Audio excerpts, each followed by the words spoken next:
Indo British advanced pain clinic నొప్పి మాయం surgery దూరం ఫర్ అపాయింట్మెంట్స్ 9155515563. నమస్కారం, వెల్కమ్ టు ఐ డ్రీమ్. ధర్మ మార్గం విత్ విజిత కార్యక్రమానికి స్వాగతం.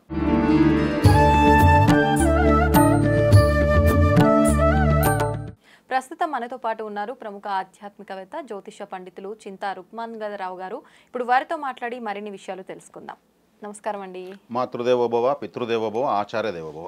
శక్తులు అంటుంటారు, ప్రత్యేకించి సిద్ధశక్తులు అంటుంటారు. అసలు సిద్ధశక్తులు అంటే ఏంటి, దానివల్ల ఎవరికి ఉపయోగం, దాని గురించి తెలియజేయండి.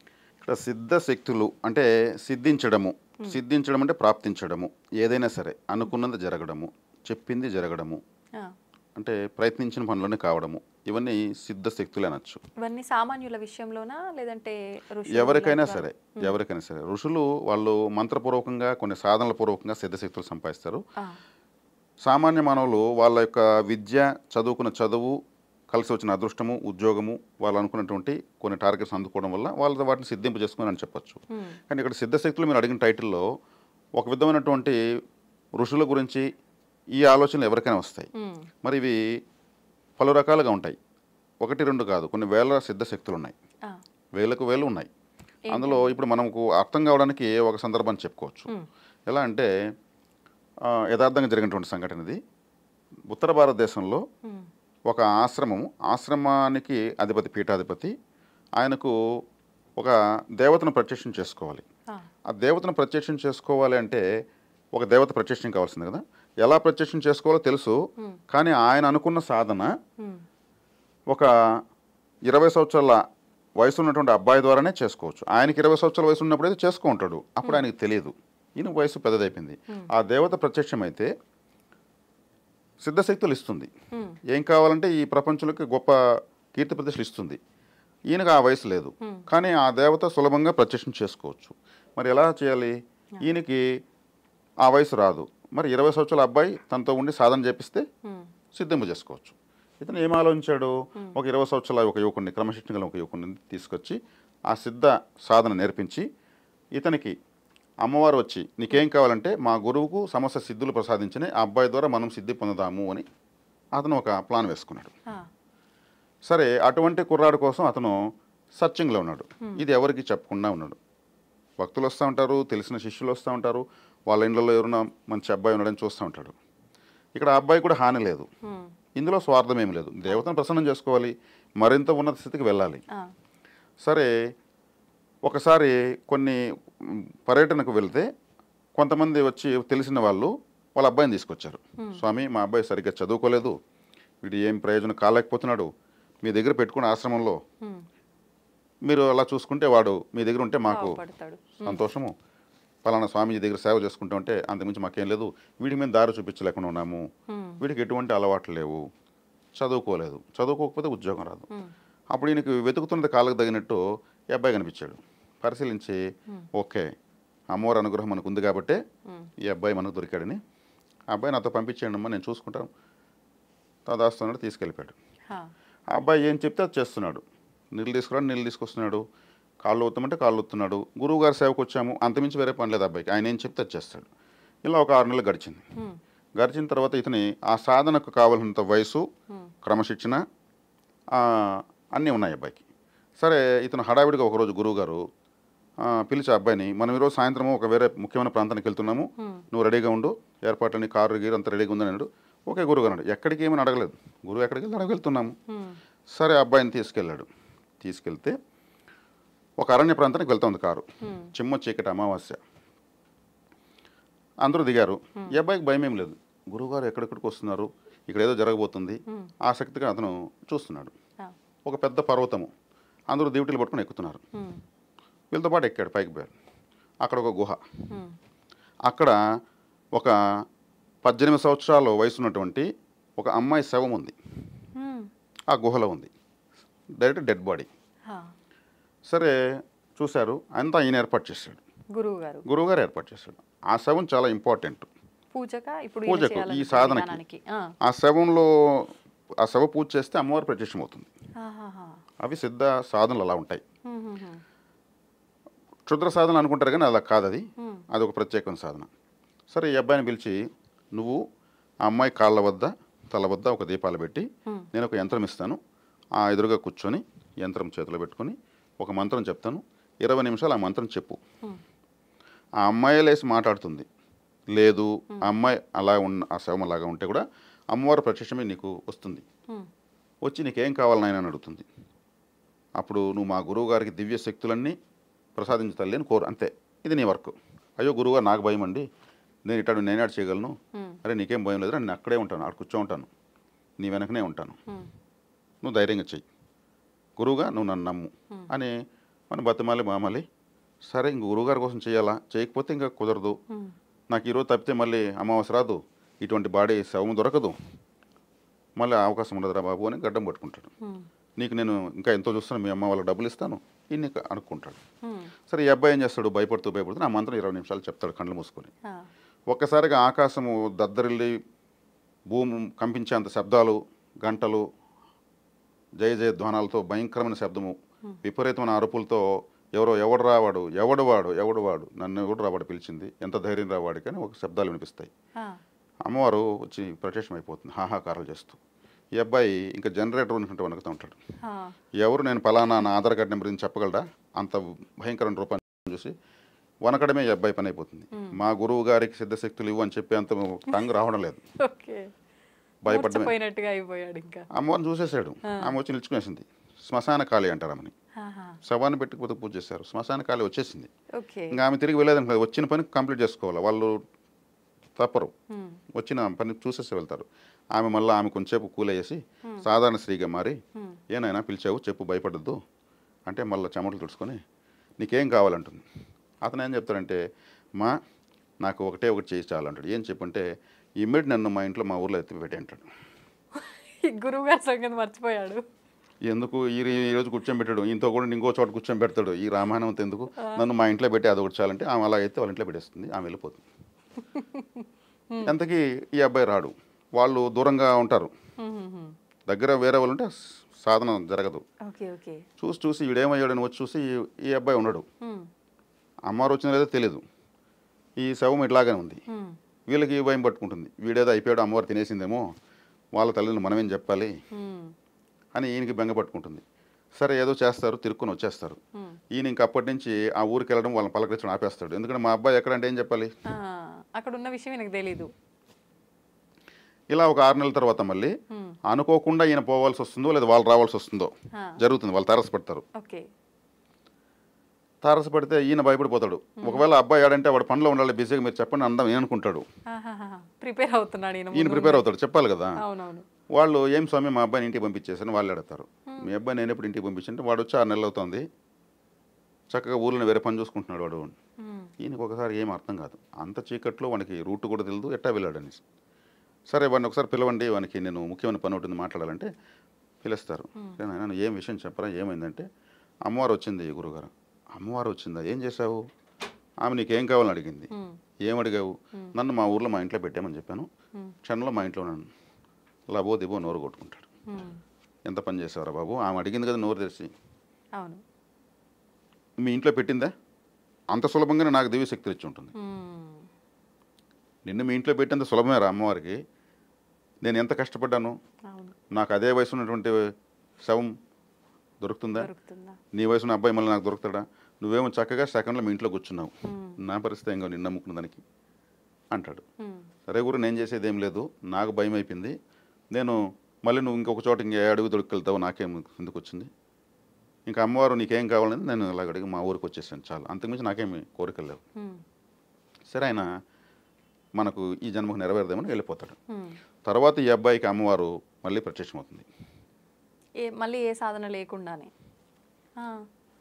అమ్మ నేను నిన్ను పిలవలేదు కదా, పూజ చేయలేదు కదా, మరి నాకు కనిపిస్తున్నావంటే, లేదు నాయనా నువ్వు గత జన్మలో సాధకుడివి, నీ సాధన అసంపూర్ణంగా ఉంది కాబట్టి నీకు నేను ప్రత్యక్షం అవ్వగలిగాను, నీకు కనిపించాను, ఆ మిగిలిన సాధన కంప్లీట్ చెయ్యి, నీకు ఇస్తా సిద్ధశక్తులు.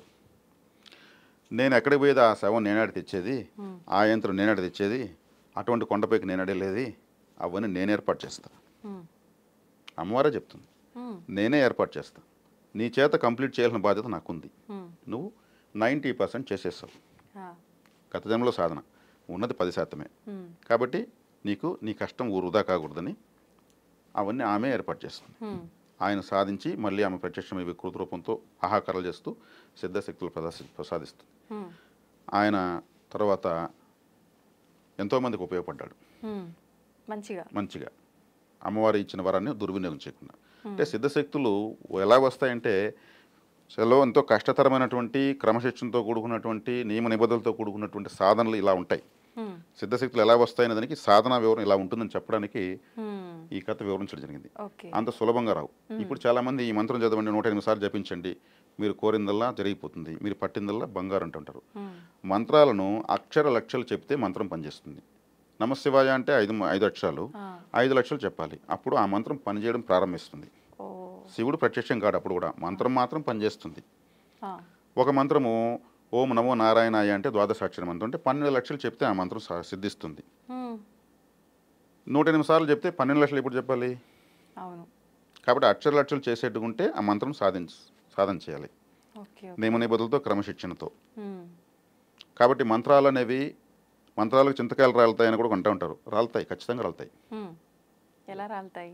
ఒక మంత్రసిద్ధి పొందిన వ్యక్తి హ్మ్. ఒక చింత చెట్టు దగ్గర నిలుచుకొని మంత్ర ప్రయోగం చేసి ఆ కొమ్మలో ఇటువైపు ఉన్నట్టు కొమ్మలు చింతకాయలు పడాలి అని చెప్తే రాలుతాయి.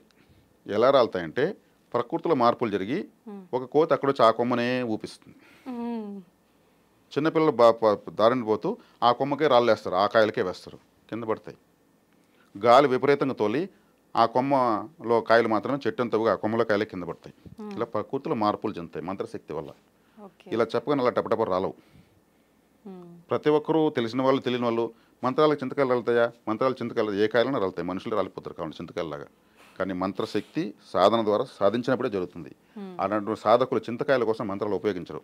హ్మ్. వాళ్ళు చక్కగా ఇంకా ఉన్నతమైన స్థితికి వెళ్ళాలని సాధన చేసుకుంటూ వెళ్తారు. హ్మ్. అలా చేసుకుంటూ వెళ్ళడం వల్ల వాళ్ళు మహాకారణ జన్మలై మళ్ళీ పుడతారు. హ్మ్. వివేకానంద స్వామి ఎక్కడైనా రియల్ ఎస్టేట్ బిజినెస్ చేసుకుని వచ్చాడా? హ్మ్. లేదు కదా. ప్రపంచానికి ఒక సందేశం ఇచ్చేదానికి వచ్చాడు. రామకృష్ణ పరమహంస వాళ్ళు మహాకారణంతో పుడతారు. జీసస్ క్రైస్ట్, గౌతమ్ బుద్ధుడు జన్మ ఉద్ధరించబడతా ఉంటుంది. హ్మ్. వాళ్ళు ఆ మాధుర్యాన్ని చూసేస్తారు. కళ్ళు మూసుకుంటే ఒక సువర్ణమయమైన కాంతి కనిపిస్తుంది. హ్మ్. ఒక అమృతం లాంటి దార ఒకటి గొంతులో ఊరుతూనే ఉంటుంది. అది నిజంగా అమృతమే. దాన్ని తాగితే టేస్ట్ చేసేస్తే మళ్ళీ ఆకలి దప్పులు ఉండవు వాళ్ళకు. కళ్ళు తెరిస్తే అది ఆగిపోతుంది, కళ్ళు మూసుకుంటే ఊరుతూ ఉంటుంది. చక్కగా గొంతులో దాన్ని టేస్ట్ చేసుకుంటూ 100 సంవత్సరాలు తపస్సు చేశారు, 1000 సంవత్సరాలు తపస్సు చేశారంటే అమృతమే గొంతులో ఊరుతూ ఉంటుంది. ఓ. దాన్ని ఎక్కడ డబ్బులు ఇచ్చి కొనలేము. Manufacturing by tongue. అంతే. అందువల్ల మౌనంగా ఉంటారు, హ్మ్. మాటను వృధా చేసుకోరు. ఆకలి దప్పికలు లేకుండా ఇలా సంవత్సరాల పాటు నెలల పాటు చేస్తున్నారు, ఎలా చేస్తున్నారేమో మామూలు వాళ్ళమంతా అనుకుంటూ ఉంటాము. ఇదే సీక్రెట్. హ్మ్. ఆ ద్రవం ఊరడం స్టార్ట్ అవుతుంది. నీ ఆకారం ఓంకారం అంటుంది వేదం. హ్మ్. ప్రతి ఒక్కరు ఓంకార స్వరూపులే. అది నిరూపించుకోవాలంటే సాధన చేయాలి. సాధనమున పనులు సమకూరదలున్న జ్ఞానాగ్ని దగ్ధ కర్మణం. నాలెడ్జ్తోనే మనం కష్టాన్ని భరణ చేయగలం. హ్మ్. జ్ఞానం ఎప్పుడు వస్తుంది? ధ్యానం చేస్తే వస్తుంది. ధ్యానం ఎలా చేయాలంటే మనకు దానికి సులభమైన పద్ధతులే. దానికని జిఎస్టీ కట్టే పని లేదు. కూర్చొని పట్టుదల కూర్చుంటే చాలు, హ్మ్. వస్తుంది. కాబట్టి ఇలా సిద్ధిస్తాయి సిద్ధశక్తులు. ఓకే. మనకు అది ఎక్కడో ఆన్లైన్ ఆర్డర్ పెడితే రావు. ఆ. ఎంతో దాని వెనకాల కృషి, హార్డ్ వర్క్ ఉండాల్సింది. మాంసపిండము మంత్రపిండం కావాలి. హ్మ్. హ్మ్. అప్పుడు ఆకలి దప్పులు ఇవంతా కూడా సాధారణ వ్యక్తులకు ఉన్నట్టు హ్మ్. వాటిని అధిగమించేస్తాం. ఓకే. అయ్యో నాకు ఆకలి, అయ్యో నాకు దాహము అనేది లేదు. హ్మ్. మరి అఘోరీలు అంతా కూడా హిమాలయాలో తిరుగుతున్నారు కదా, వాళ్ళు సిద్ధశక్తులు సాధించిన వాళ్ళే కదా. అవును. వాళ్ళు అంత చలిలో కూడా మామూలుగా ఉంటారు. నార్మల్గా తిరుగుతారు. వాళ్ళు తినేది మూలికాహారం. ఒక మూలిక తింటే 4 రోజులు ఆకలేదు. హ్మ్. ఒక మూలిక తింటే సంవత్సరం రోజులు చలి పుట్టదు. హ్మ్. ఒక మూలిక తింటే దాహం వేయదు. అటను వాళ్ళు మూలికలు చేతి పెట్టుకుని తిరగరు. అవును. ఉన్నప్పుడు కొంత తీసుకొని తినేసి గమ్మున పోతూ ఉంటారు. హ్మ్. మూలికాహారము ఇంకేం కావాలి? ఆ స్థాయికి వెళ్ళే జీవనం ఎలా ఉంటుంది? అవును. అది సిద్ధశక్తులు వస్తే హ్మ్. అద్వితీయమైనటువంటి దైవికమైన జీవితం ఉంటుంది. హ్మ్. నేరుకు నేరు పట్టపగులే అన్ని లోకాలు చూడగలరు వాళ్ళు. అటని మనకు చెప్పరు చందమామ కథల్లాగా. వాళ్ళు ఆస్వాదిస్తూ ఉంటారు. హ్మ్. ఇప్పుడు అంత సాధన చేసిన వారి మాటకు కానీ వాళ్ళ ఆశీర్వాదానికి కానీ చాలా పవర్ ఉంటుంది కదా. హ్మ్. ఇప్పుడు వాళ్ళ మాటకు ఒక పవర్ ఉంది, వాళ్ళు ఏదైనా అన్నారు అంటే అది జరిగిపోతుంది. కానీ సామాన్యులు కూడా చాలా వరకు ఏదైనా మాట్లాడినప్పుడు ఆ మాటలు నేను అన్నయన్ని నెరవేరుతున్నాయి, అది మంచన్నా జరుగుతోంది, చెడన్నా జరుగుతోంది, లేదు అంటే ఏదైనా జరగబోయేది నాకు ముందే అనిపిస్తోంది, నేను ఎవరితోనో చెప్తున్నా అది జరిగిపోతుంది, ఇలా మాట్లాడుతుంటారు. నిజంగా ఇలా జరుగుతుంటాయి. మీకు ప్రారంభంలోనే చెప్పాను ఈ విషయం. సామాన్యులకు కూడా ఉంది.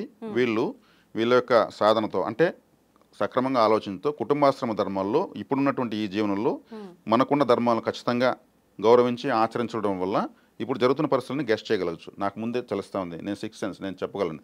ప్రతి ఒక్కరికి ఉంది. కృషి ఉంటే మనుషులు ఋషులు అవుతారు, మహాపురుషులు అవుతారు.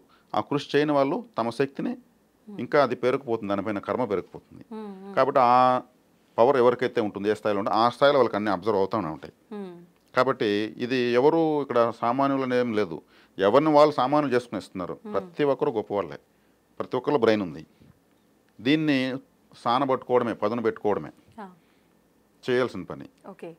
వీళ్ళు దీని యొక్క మాధుర్యం తెలుసుకున్న తర్వాత కూడా దాన్ని అభివృద్ధి చేసుకుని కృషి చేస్తే చాలు. కృషి చేయకపోతే సాధారణ స్థాయిలోనే ఉంటుంది. ప్రతి ఒక్కరికి ఎటువంటి కృషి? ఇప్పుడు మీరు చెప్పినట్టుగా సాధన చేయడం, ఉన్నతంగా ఆలోచించి అటు సాధన వైపు ప్రకృతికి దగ్గర కావాలి. ప్రకృతికి పంచభూతాలకు మనము కనెక్ట్ అయ్యామంటే మనం అనుకుని జరుగుతూ ఉంటుంది. ఫర్ ఎగ్జాంపుల్ ఒక వ్యక్తి ఇప్పుడు మనం చెప్పుకునే విధంగా ఆలోచిస్తాడు, ఒక ధర్మబద్ధంగా ఉంటాడు, తనకు అనుకున్నవన్నీ జరుగుతూ ఉంటాయి. ఒకరోజు ఒక ఎగ్జామ్కి వెళ్ళాలి, ఆ ఎగ్జామ్కి ట్రావెల్స్ బుక్ చేస్తాడు టికెట్. ఇతను వెళ్ళేక్కడికి టైం అయిపోతుంది, బస్సు వెళ్ళిపోతుంది. ఆ ఎగ్జామ్ రాయకపోతే ఇతని జీవితమే కొలాప్స్ అవుతుంది. కానీ ఆ బస్సు వెళ్ళిపోయింది. ఇప్పుడు అతనికి ఇతని సాధన ఏమైంది, నెరవేరమే కదా అయింది. కానీ మరుసటి తెల్లవారు చూస్తే పేపర్లో పలానా సోన్సో బస్సు యాక్సిడెంట్ అయింది, ఒకరు కూడా బతకలేదని వస్తుంది. ఒక వ్యక్తి పలానా నెంబర్లో మాత్రం ఎక్కలేదు, అతని పేరు ఇది, అతను ఒక్కడు ఎక్కుంటే అతను కూడా చనిపోయాడు. అప్పుడు ఇది న్యాయం జరిగింది, అన్యాయం జరిగిందా? ప్రకృతి కాపాడింది కదా. బాధ పెట్టినా జీవితాన్ని ఇచ్చింది. ప్రాణం కన్నా విలువైంది ఏది ఉంది? ఆ ఎగ్జామ్ కాకపోతే ఇంకొక ఎగ్జామ్ రాసుకోవచ్చు. ఇలా ఉంటుంది ప్రకృతి, ఒక అడుగు వెనక్కి లాగుతుంది. అంటారు కదా పెద్దవాళ్ళు, అమ్మో బతికుంటే అడుక్కొని తినైనా బతికేటోళ్ళం కానీ పోయి ఉంటే ప్రాణాలు పోయి ఉండేవమ్మా అని చెప్పి. ఇలాంటి సందర్భాల్లోనే వర్తిస్తాయి. అందుకే అనుభవంతో చెప్పే మాటలు అవి. చెడు వల్ల జరిగే మంచి దేని వల్ల జరగదు అంటూ ఉంటారు. మనకు చెడ్డ జరిగిందంటే దాని వెనక ఇంకా ఎక్కువ మంచి జరగాలి కాబట్టి ప్రకృతి దాపేసింది, ఇది వద్దు నీకు, ఇంకా ఎక్కువ ఇస్తాను. దాన్ని మనం అర్థం చేసుకున్నామంటే, ఆ స్థాయిలో ఆలోచించామంటే ఇంకా మోర్ బెనిఫిట్ మనకు వెయిటింగ్లో వస్తుంది.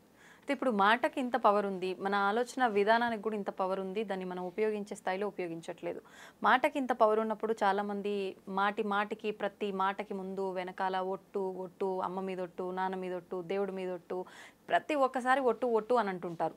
నిజంగా ఇది కరెక్ట్ పద్ధతి అంటారా? ఒకవేళ ఈ ఒట్టు వేసినా నిజంగా మాట మీద నిలబడితే అది ఒక మన నమ్మకంగా భావించి వాళ్ళకి ఏం జరగదు అనుకోవచ్చు, మాట తప్పుతూనే ఉంటారు. దానివల్ల ఏమైనా ఇబ్బంది జరుగుతుందంటారా? మాట అంటే వాక్కు. ఈ వాక్కు అనేది 5 దశల్లో ఉంటుంది. వాక్ చాతుర్యము, వాక్ దాటి, వాక్ పటిమ, వాక్ శుద్ధి, వాక్ సిద్ధి. ఏంటండి వీటన్నిటికి అర్థాలు? వాక్ చాతుర్యం అంటే ఇదే, దాని మీద ఒట్టు దీని మీద ఒట్టు అని చెప్పి తప్పించుకోవడం. వాక్చాతుర్యంతో అబద్ధాలనే ఆయుధంగా చేసుకొని పబ్బం గడుపుకోవడం. వాడు విలువ లేకపోయినా పర్లేదు, మాటకు చెప్పిన మాటకు కట్టుబడి ఉండాలా, చెప్పిన మాటకు విలువ లేదా, అడిగిన దానికి ఆ మాత్రం కూడా విలువ లేదా అనే విధంగా ఎదుటి వాళ్ళు బాధపడే విధంగా వీళ్ళ మాటను ఉపయోగిస్తారు. మాటలతోటే అవతల వాళ్ళని మ్యానిపులేట్ చేసేస్తుంటారేమో. అయితే బ్యాడ్ నేమే వస్తూ ఉంటుంది ఆ వాక్చాతుర్యంలో. వాక్ దాటి అంటే ఇది పొలిటీషియన్స్కి ఉంటుంది, లాయర్స్కి ఉంటుంది. వాళ్ళ వాక్ దాటితో తిమ్మిని బొమ్మని చేస్తుంటారు, నిజం అబద్ధం నిజం చేస్తుంటారు, కన్ఫ్యూజ్ చేస్తుంటారు. అది వాక్ దాటి. వాక్ పటిమ అంటే ఇప్పుడు మీరున్నారు, మీరు ఒక నిజం చెప్పి ఒక వ్యక్తికి హాని కాకూడదు, అబద్ధం చెప్పి ఒక వ్యక్తి ప్రాణం కాపాడచ్చు. అబద్ధం చెప్పి ఒక వ్యక్తిని ప్రాణం కాపాడారు, అది పుణ్యం. నేనెందుకు చెప్పాలి అబద్ధం, నిజం చెప్తాను, ఉండేది చెప్తాను, ఎవడు తెస్తే అదేం పోతాను అనుకుంటే అది పాపం. ఎక్కడ ఏ సందర్భంలో ఎలా మాట్లాడాలి, సందర్భానుసారంగా. త్యాగరాజుల వారు అదే పాడారు, సమయాన్ని తగు మాట్లాడిన వాడే గొప్పోడనేసి. కీర్తన, త్యాగరాజ కీర్తన. సమయానికి తగినట్టు మాట్లాడాలి, అది వాక్ పటిమ. వాక్ శుద్ధి, శుభ్రమైనటువంటి ఆరోగ్యకరమైనటువంటి భాష మాట్లాడాలి. ఒక అక్షరం కూడా వృధాగా మాట్లాడకూడదు. గొప్ప వాళ్ళు ఇప్పుడు ప్రవచనాలు చెప్తాను, మన దృష్టం కొద్దీ మన ఆంధ్రప్రదేశ్లో కూడా గొప్ప వాళ్ళు ఉన్నారు. చాగంటి కోటేశ్వరరావు గారి, కరికిపాటి నరసింహారావు అంతా కూడా ఒక్క అక్షరం కూడా వృధా ఉండదు. వాళ్ళు చూడండి అనర్గళంగా మాట్లాడతారు, వేలకు లక్షల పేజీలు గుర్తుపెట్టుకుని మాట్లాడతారు. ఎక్కడన్నా వేస్ట్గా ఏమైనా ఉంటుందా? అది వాక్ శుద్ధి. మనకు స్వరపేటికలో అన్ని అక్షరాలు పెట్టాడు భగవంతుడు, కాకి కానే లెటరే ఒకటే ఉంది, ఆ కాతోనే జీవితం క్లోజ్ అవుతుంది. ఇంకో పక్షికి కే అనే అక్షరం ఉంటుంది. ఒక్కొక్క జీవికి 1-2 అక్షరాలు తప్పితే వేరే అక్షరాలు పలకలేవు. అన్ని అక్షరాలను పలకగలిగే శక్తి మన స్వరపేటకు భగవంతుడు ఇచ్చినకి. ఈ స్వరపేటకుతో మనం మాటను దుర్వినియోగం చేయొచ్చునా? చేయకూడదు. అందుకే తర్వాత జన్మలో మోగవాళ్ళై పుడతారు. మాటను దుర్వినియోగం చేస్తే పనిష్మెంట్లు అవే. అబద్ధాలు చెప్పి తప్పుడు సాక్ష్యాలు చెప్పి కోర్టులో ఎదుటి వాళ్ళకి ఇబ్బంది కలిగిస్తే తప్పుడు సాక్ష్యాల వల్ల కూడా మాటను దుర్వినియోగం చేస్తే ఆ మాట లేకుండా చేసేస్తుంది. ప్రకృతి పనిష్మెంట్. ఇప్పుడు గరుడ పురాణంలో శిక్షలు ఉన్నాయంటారు కదా, దీనికి సంబంధించి అందులో ఏమైనా ఉందా? దీనికి సంబంధించి ఏం లేదు, కానీ అది పూర్తిగా మనిషి పుట్టుక, చావు, నరకము, వైతరణి నది, శిక్షలు, యమలోకం వివరణ, యమధర్మరాజు స్వరూపము, ఇవన్నీ ఉన్నాయి. చక్కటి అద్భుతమైనటువంటి గరుడ పురాణం చదివితే భయానికి లోనవుతారు, కానీ భయపడకూడదు. అది ఇద్దరు దేవతలు మాట్లాడుకున్న సంభాషణ. అది కరుక్మంతుల వారు మహావిష్ణువు గారు కరుక్మంతుల వారికి వివరించారు. దాన్ని తెలుసుకుంటే ఇక్కడ తప్పులు చేయాలంటే భయం కలుగుతుంది. అది చదవకపోతే ఏమైనా చేసుకోవచ్చు అని లెక్కలు ఆలోచిస్తారు. అంతే, అలానే ఉన్నారు. అంటే తప్పించుకుంటున్నారు, నిజం నుంచి నిజాన్ని గ్రహించాలని భయపడుతున్నారు. కాబట్టి ఇక్కడ ఆలోచన బాగుండాలి. ఆలోచించేది, చెప్పేది, చేసేది 3 ఒకటే ఎవరుకుంటుందో వాళ్ళు సక్సెస్. ఏం ఆలోచిస్తున్నామో ఏం చెప్తున్నామో అదే చేసామంటే త్రికరణ శుద్ధి అంటే ఇది. 3 పనులు ఒకటే ఉండాలి. కాబట్టి మీరు వాక్ శుద్ధి, వాక్ పటిమ, వాక్ సిద్ధి, ఈ వాక్ శుభ్రంగా ఉంటే వాక్ సిద్ధిస్తుంది. ఏం చెప్తే అది జరిగిపోతుంది. వాక్ సిద్ధి కోసం మళ్ళీ ప్రయత్నించే పని లేదు. మీ మాటను శుభ్రం చేసుకున్నారు, శుద్ధిగా ఉంటే శుభ్రమైన విత్తనం వేస్తే ఫలితం వస్తుంది. వాక్ సిద్ధి కోసం అంటే 4వ స్టెప్ని మనం ఎవరైతే అధిగమిస్తారో వాళ్ళ వాక్ సిద్ధి కోసం ప్రత్యేకం చేయాల్సి లేదు. మీ నోటితో ఆశీర్వదించరా ఒకసారి, నాకు మంచి జరుగుతుంది అని అడుగుతారు. ఎందుకంటే ఆయన చెప్తే మంచి జరుగుతుందని. ఇప్పుడు దుర్యోధనుల వారు యుద్ధానికి బయలుదేరి హెల్మెట్, బ్యాటు అన్నీ ఎత్తుకుని బయలుదేరాడు ఆయన యుద్ధానికి. వాళ్ళ అమ్మ దగ్గరికి వెళ్ళాడు, తల్లి ఆశీర్వదిస్తే చాలా మనకి విజయం. ఆమె వాక్కును వృధా చేయకూడదు కదా. ఆమెకు అర్థమైంది వీడు గెలవడనే. ద్రౌపదీదేవిని ఎవరు వీళ్ళు అవమానించిన రోజు ఆమెకు తెలుసు. 1 ఫైన్ డే మనం పిల్లకాయలంతా మటాషని తెలుసు. ఆమె మహాపతివ్రత. యతో ధర్మస్తతో జయహానింది. ధర్మం ఏ వైపు ఉంటే అదే అక్కడ వాళ్ళదే విజయం అని చెప్పింది ఆమె. ఆమె ఎంత భయపడింది, ఎంత ఆలోచించింది. నువ్వు గెలుస్తావన్నా ఎందుకు అనలేదు? కొడుకు గెలవడం తెలుసు కదా, అతని కొడుకు నువ్వు ఓడిపోతావని చెప్పలేదు కదా, మాటను దుర్వినియోగం చేయకూడదు కదా. ఎంత గొప్ప క్యారెక్టర్స్ మహాభారతంలో, ఒక్కొక్కరు ఆలోచనలు అట్టుంటాయి. ఓకే, దుర్యోధనుడు మా అమ్మ ఆశీర్వదించింది, నా వైపే ధర్మం ఉంది. అతను ఒక మూర్ఖుడు, ధర్మం తన వైపు ఉంది అనుకున్నాడు. భీష్మ, ద్రోణ, కర్ణ, కృప, శల్య, అశ్వత్థామ, యోధాని యోధులందరూ తన వైపు ఉన్నారు. హరిహర బ్రహ్మాదులు వచ్చినా వాళ్ళతో యుద్ధం చేయలేరు. అటువంటి ఒక గొప్ప వీరులు, మరణానికి అవకాశం లేనటువంటి గొప్ప వీరులు వాళ్ళ దుర్యోధను వెనుకున్నారు. శ్రీకృష్ణుల వారు కూడా తన వెనుకున్న యనమండగురు నరనారాయణులు అంటే శ్రీకృష్ణుడు సమానంగా యుద్ధం చేస్తారు వాళ్ళు. అటువంటి వాళ్ళని కూడా ధర్మరాజుకి దుర్యోధనుడికి ఇచ్చేశాడు. ఇటువైపు ఉంటే వాళ్ళని చంపలేడు, మోక్షం ఇయ్యాడు శ్రీకృష్ణుడు.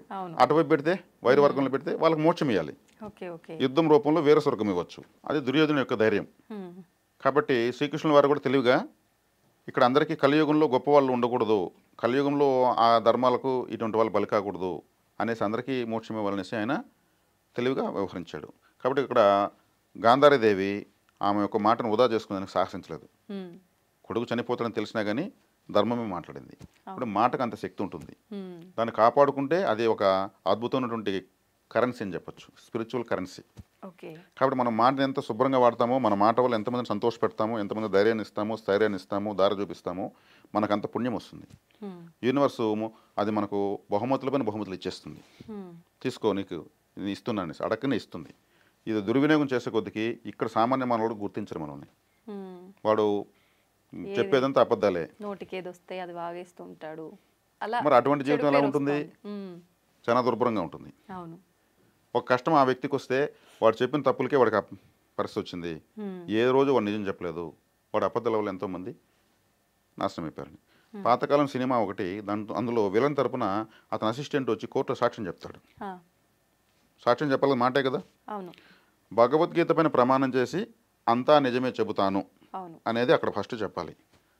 అతను అబద్ధం చెప్పాలి. ఇప్పుడు అబద్ధం చెప్పాలంటే ఏం చేయాలి? అబద్ధం చెప్తాను భగవద్గీత పైన చెప్పకూడదు. కానీ అతను ఏం చేశాడు? భగవద్గీత పైన ప్రమాణం చేసి అంతా నిజమే చెబుతాను, అబద్ధం చెప్పను అన్నాడు. ఆ నువ్వులో అబద్ధమే చెప్తానని చెప్పాడు. అర్థమైందా మీకు? భగవద్గీత పైన ప్రమాణం చేసి అంతా నిజమే చెప్తాను అంటే చెప్తానా, అబద్ధం చెప్పను. అర్థమైందా? నిజం చెప్తానా అన్నట్టుగా అనేసాడా? భగవద్గీత పైన ప్రమాణం చేసి అంతా నిజమే చెప్తాను, అబద్ధం చెప్పను. ఇంత లాజిక్గా వేస్తున్నారా అక్కడ ప్రమాణాలు కూడా? అతను నేను అబద్ధమే చెప్తాను భగవద్గీత అని చెప్పేసి అబద్ధమే చెప్పాడు. ఆడ కేసు తారుమారైంది. మాటలో ఒక అక్షరంలో దాన్ని పొట్టిగా చేయడం వల్ల, పొడవు చేయడం వల్ల అర్థము, సందర్భము, ఫలితాలు మొత్తం తారుమారవుతాయి. లాజిక్ మీకు అర్థమైంది అనుకుంటా. అర్థమైంది. అతను డైరెక్ట్గా అబద్ధమే చెప్తానని చెప్పాడు, కానీ వినడానికి నేను నిజమే చెప్తాను అనే విధంగా వచ్చింది. చెప్పింది అబద్ధమే, కానీ ప్రమాణం మాత్రం అబద్ధానికే చేసాడు అతను. అవును. ఓకే. మాట అనేది చాలా శక్తివంతమైంది. ఈ మాటలోంచే మంత్రాలు పుట్టాయి, మాటలోంచే శ్లోకాలు పుట్టాయి, మాటలోంచే ప్రపంచం పుట్టింది, శబ్దంలో నుంచే చైతన్యం పుట్టింది. సృష్టి ఎలా పుట్టిందంటే శబ్దంలో నుంచి పుట్టింది. ఆ శబ్దం ఏది? ఓంకారం. ఓంకారం నుంచి అది సర్వబీజం. అందుకు ఓంకారము ఎవరు ఎక్కువ చెప్తారో వాళ్ళకి ఇతరత్ర మంత్రాలు అవసరం లేదు. ఏ అక్షరాన్ని పలికినా మన నాలుక ఎటువైపు ఒకవైపు తగులుతుంది. ఓం అంటే గాల్లో ఉంటుంది నోట్లో, ఓం అంటే ఇక్కడ అదురుతుంది, ఇక్కడ 2 వేలు ఇలా పెట్టి ఓం అంటే ఇక్కడ మనకు అదురుతుంది. ఇక్కడ ఇంకే అక్షరం చెప్పిన ఇక్కడ అదరదు. సహస్రారము చైతన్యం అవుతుంది. కాబట్టి ఓంకారం 108 సార్లు ఒకరోజు చెప్తే 108 టైమ్స్ సహస్రారము షేక్ అవుతుంది. నాలుగు ఎటువైపు తగలదు ఓంకారానికి. ఓంకారం చెప్తే మిగతా ఏ లెటర్ పలికినా నాలుగు ఎటువైపు ఒకటైపు తగులుతూనే ఉంటుంది. అదే గాల్లో లేస్తుంది. ఓం అన్నప్పుడు గాల్లో ఉంటుంది నాలుక అని చూడండి. కాబట్టి ఓంకారం సర్వబీజం. ఓకే. ఇప్పుడు ఈ బీజాక్షరి మంత్రాలు ఆడవారు పలకడానికి వీల్లేదు అని చెప్పి ఓం నమ శివాయ అని చెప్పాల్సి వచ్చినప్పుడు ఓం నమ శివాయ కాకుండా శివాయ నమః అని ఇలా చెప్పుకోవాలి అని చెప్పి కొంతమంది చెప్తుంటారు కదా, దాని గురించి ఏమంటారు? స్త్రీలకు కొన్ని రకాల కట్టుబాట్లు ఉంటాయి, కొన్ని జీవన విధానాలు ఉంటాయి. వాళ్ళకు అనుగుణంగా ఉన్న పూజలను సెలెక్ట్ చేసుకుని వాళ్ళు చేసుకోవాల్సి వస్తుంది. వ్రతాలు, నోములు, కొన్ని స్త్రీల వ్రత కథలను కొన్ని ఉంటాయి. అటువంటి చేస్తే పురుషులు చేసే సాధనతో వచ్చే సమానమైన ఫలితం వాళ్ళకి వస్తుంది. వాళ్ళు గంటల తరబడి, రోజుల తరబడి కూర్చొని సాధన చేసిన అవసరం లేదు. వాళ్ళకు శక్తి ఎక్కువ పురుషులతో పోలిస్తే. అందుకే మంగళసూత్ర ధారణ పురుషులకు ఎందుకు పెట్టలేదు? దాన్ని భరించే శక్తి పురుషులకు లేదు, స్త్రీలకే ఉంది. మాతృత్వం ఇచ్చేటువంటి శక్తి స్త్రీలకే ఉంది. స్త్రీ 3 సార్లు పుడుతుంది. ఒకసారి పుడుతుంది అందరూ అనుకుంటారు. ఒకసారి పుడుతుంది స్త్రీగా. తను పుష్పవతి అయినప్పుడు ఇంకోసారి పుడుతుంది, ఇంకొక ఇంటికి కోడలైనప్పుడు ఇంకోసారి పుడుతుంది. ఎనర్జీ లెవెల్స్ మారుతూ వస్తాయి. అందుకే స్త్రీ వచ్చేటప్పుడు అటు 7 తరాలు ఇటు 7 తరాలు నువ్వు పేరు తేవాలమ్మంటారు. పురుషుడికి ఎందుకు చెప్పరు? ఆ శక్తి ఉండేది ఒక స్త్రీకే. నిత్యాగ్నిహోత్రాలు ఎప్పుడు దీపం వెలిగిస్తుంది, కాఫీ పెడుతుంది, వంట చేస్తుంది, అందరినీ ఇంట్లో చూసుకుంటుంది. మనం మగవాళ్ళు ఒక 1/4 కేజీ ఫోన్ జోగులు పెట్టుకుంటే మొయ్యలేరు. బిడ్డను మూసి కనీ పెంచి ఉద్ధరించేస్తుంది. ఢిల్లీకి రాజైనా తల్లికి కొడుకే. కాబట్టి వాళ్ళు ఒక చక్కటి శ్లోకాలు, వ్రతాలు ఇవి చేస్తే పురుషులకు అభివృద్ధి ఉంటుంది. వాళ్ళ తోడ్పాటు లేకపోతే ఏ మగవాడు అభివృద్ధి చెందలేడు. మనం అనుకుంటాం వాళ్ళకి పూజలు లేవనేసి. చక్కగా వాళ్ళు వెలిగించే దీపమే ఇంటిని ఉద్ధరింపజేస్తుంది. కాబట్టి ఈ గౌరీ పూజ ఒకటి చేస్తే ఆ భర్తకు విశేషమైన అభివృద్ధి ఆ మరుసటి సంవత్సరం కనిపిస్తుంది. ఒక్కసారి గౌరీ పూజ ఒక స్త్రీ, ఒక ఇల్లాలు చేస్తే ఆ సంవత్సరం అతనికి దేదీప్యమానంగా వెలుగుతుంది. ఎన్నో కష్టాలు, అరిష్టాలు నశిస్తాయి. ఇప్పుడు మామూలుగా వివాహ సమయంలో మాత్రమే గౌరీ పూజ చేస్తున్నాం అంటారు కదా, మళ్ళీ తర్వాత చేసే ఈ వరలక్ష్మి పూజ, ఈ శ్రావణ మాసం పూజలన్నీ గౌరీ పూజ కిందకు వస్తాయా, లేదంటే ఆ విధానం ఓన్లీ వివాహ సమయంలో ఆచరించే విధానం ఒక్కటేనా? మామూలుగా మా రాయలసీమ ప్రాంతంలో దీపావళికి గౌరీ పూజ చేస్తారు, నోములు నోస్తారంటారు. అది గౌరీ పూజే. నోము దారాలు తీసి వచ్చి ఇంట్లో అందరికీ వాళ్ళ చేత్తో కడతారు. అది 3 రోజుల పాటు వాళ్ళు కట్టి నిద్రించి తర్వాత తీసి ఒక చెట్లో కట్టడము, నీటిలో వదలడం చేయాలి. అలా చేయడం వల్ల ఆ కుటుంబానికి పూర్తిగా అది ఒక రక్షలు. అవి అమ్మవారి రక్షలు. వీళ్ళు అక్కడ అమ్మవారికి పసుపు కొమ్ములు అన్నీ పెట్టి నోముకొని వస్తారు. ఆ విధంలో ఆమెకు 5వ తనము నిలుస్తుంది. పసుపు కొమ్ములతో కలకాలం పసుపు కుంకులతో ఆమె జీవితాన్ని కూడా ముగిస్తుంది. ఎవరన్నా పసుపు కుంకులతో చనిపోవాలని కోరుకుంటారు, అది అదృష్టంగా భావిస్తారు. వాటిని కోల్పోవాలని చూడరు. అదొక అందరూ కూడా కొంతమంది ఇష్టపడతారు, మనకు అటువంటి చావు రాలేదని బాధపడతారు. దానికి అంత విలువ ఉంది. కాబట్టి ఈ నోములు, ఈ వ్రతాలు ఇవన్నీ కూడా గౌరీ పూజ సమానమే. వరలక్ష్మి వ్రతం ఆమెకు అమ్మవారే. దసరా నవరాత్రులకు అమ్మవారిని పూజిస్తాము. అక్కడ విధానాలు మారుతాయి. ఆ దేవతల యొక్క అనుగ్రహం అనేది కావాలంటే ఆయా విధానాలను అనుసరించి చేస్తే చాలు. కాబట్టి ఇక్కడ మనం మాట అనే దాని గురించి స్టార్ట్ చేసాము. అవును. ఇక్కడ వచ్చే ఈ వ్రతాలు, పూజలు, అనుష్ఠానాలు అన్నీ కూడా మాటలు, అక్షరాలు, శబ్దాలతో ఉన్నాయి. ఎక్కడ మనం మాటను దుర్వినియోగం చేయకుండా పోవడం వల్ల ఏ స్థాయి కన్నా మనం వెళ్ళవచ్చు. ఇప్పుడు మీరు అన్నారు ఇందాక, అంటే వీడంటే అయిపోతుంది, వీడు ఏదైనా మంచిగా మాట్లాడితే అనుకున్నట్టుగా నాకు మంచి జరుగుతుంది వాడి నోటి ద్వారా వస్తే అని చెప్పి అన్నారు కదా. అలాగే ఒక మాట ద్వారానే కాదు, చాలామంది నమ్ముతుంటారు, ఇంట్లో వాళ్ళే కానీ స్నేహితులే కానీ, నేను ఎక్కడికైనా వెళ్ళేటప్పుడు కానీ ఏదైనా పని చేసేటప్పుడు కానీ వీడి మొహం చూసినా, వీడు ఎదురొచ్చినా, లేదు పలానా స్త్రీలే కావచ్చు వస్తే నాకు మంచి జరుగుతుంది అని చెప్పి నమ్ముతుంటారు. నిజంగా మన తలరాతలో ఏదుందో అదే జరుగుతుంది కానీ వాళ్ళెవరో ఎదురు రావటం వల్ల కానీ వాళ్ళ నోటి మాట ద్వారా అనటం కానీ ఇదంతా నమ్మొచ్చు అంటారా? చక్కటి ప్రశ్న అడిగారు మీరు. మామూలుగా పిల్లలు వదిలేస్తే కూడా చాలామంది వెళ్ళరు. అవును. కొంతమంది వీడియోస్ వస్తే వెళ్ళరు. కొంతమంది దగ్గుతూ తుమ్ముతూ ఎదురుగా వస్తే వెళ్ళరు. కొంతమంది నెత్తిన ముసుగేసుకుని వస్తే వెళ్ళరు. కొంతమంది ఇద్దరు బ్రాహ్మణ్స్ వస్తే మధ్యలో దూరరు. మధ్యలో ఇద్దరు బ్రాహ్మణులు మధ్యలో పోకూడదు అంటారు. కొంతమంది కుక్కలు కాట్లాడుకుంటూ అరుచుకుంటూ వస్తే వెళ్ళరు. పాము అడ్డంగా వచ్చినా వెళ్ళరు. మరి మన ఇంట్లో గేదెలు పశువులు ఉంటే అవి తుమ్మినా దగ్గినా వెళ్ళరు. మన కాలు ఎడం కాలు లేదా కుడి కాలు కడపలో కొట్టుకుంటే కూడా కాలు తట్టుకునింది బయలుదేరేటప్పుడు వెళ్ళరు. మనం బయలుదేరేటప్పుడు కీస్ ఎత్తుకుంటే కీస్ జారి కింద పడ్డాయంటే బండి కీసు వెళ్ళరు. వాచ్ కట్టుకుంటే వాచ్ కింద పడిందంటే టైం కదా వెళ్ళరు. బల్లి అరిసిన దానికి రకరకాల అర్థాలు తీసుకుంటారు. మరి ఇవన్నీ నేను చెప్పినవన్నీ అపశకునాల కిందకే కదా వస్తాయి. శుభశకునం అశుభశకునం. అందుకు భార్య ఎదురు రమ్మని వీధులు అంతా చూసి ఆగాగు ఆమె వస్తుంది ఆమె వెళ్ళని, ఆయన వస్తున్నాడు ఆయన వెళ్ళని, కుండలు ఎదురొచ్చినా వెళ్ళరు, కట్టెలు ఎదురొచ్చినా వెళ్ళరు. ఇవన్నీ చూసుకుంటారు. మరి పెంకులు అప్పుడు పాతకాలం ఇంట్లో పెంకులు ఉంటాయి, ఆ పెంకులు వచ్చినా వెళ్ళరు. ఇన్ని ఉన్నాయి అశుభశకునాలు. అవన్నీ చూసి కరెక్షన్ చేసుకుని పంపిస్తూ ఉంటారు. కొంతమంది ఎప్పుడు బయలుదేరినా పలానా ఆమె ఎదురొస్తుంది, ఆమె కాసుకొని ఉంటుంది అంటూ ఉంటారు. వాళ్ళు కాసుకొని ఉండరు. పిల్లి కూడా దానికి ఏమి తెలియదు, దాని పాటికి అది వస్తుంది. అంటే ప్రకృతి తెలియజేస్తుంది నువ్వు వెళుతున్న పని కాదు అని వాళ్ళని ఎత్తుకొచ్చి చూపిస్తుంది.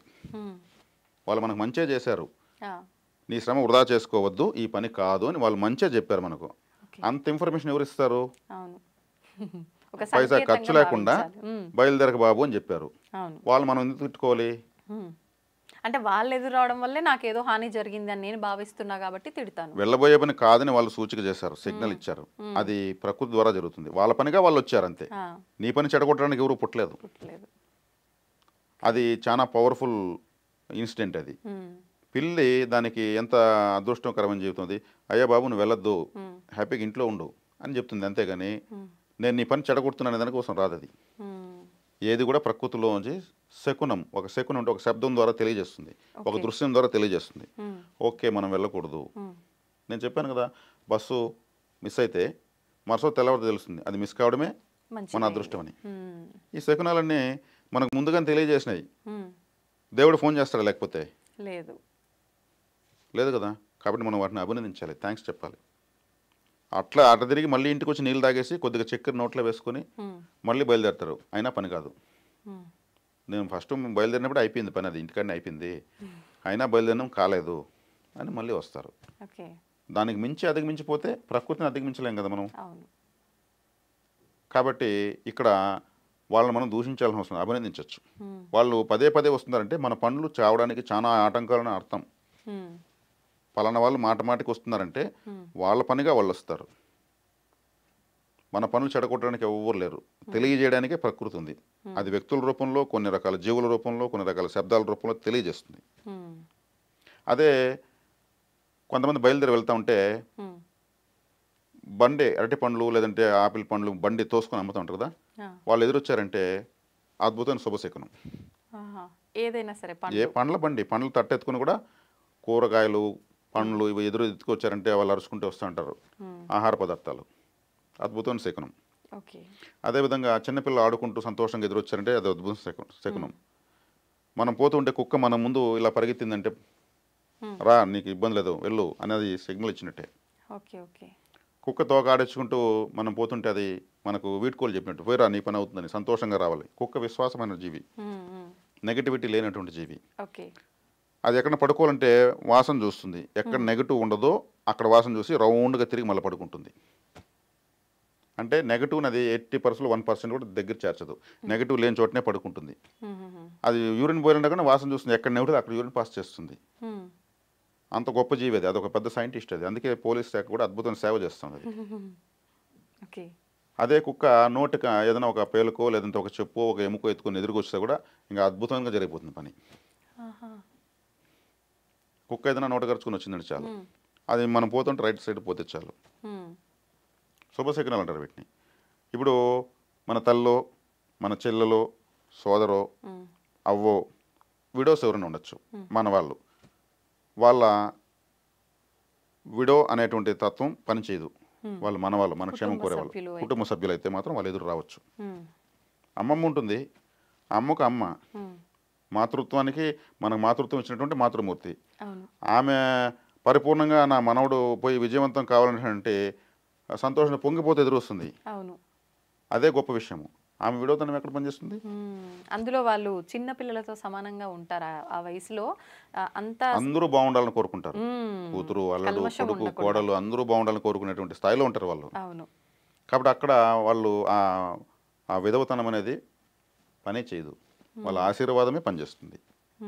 కాబట్టి ఇక్కడ శకున శాస్త్రం అనేది మనము ద్వేషించాల్సిన అవసరం లేదు, అభినందించవచ్చు. ఇప్పుడు వైధవ్యం ఉన్న స్త్రీది ఆశీర్వాదం పనికొస్తుంది అన్నారు కదా.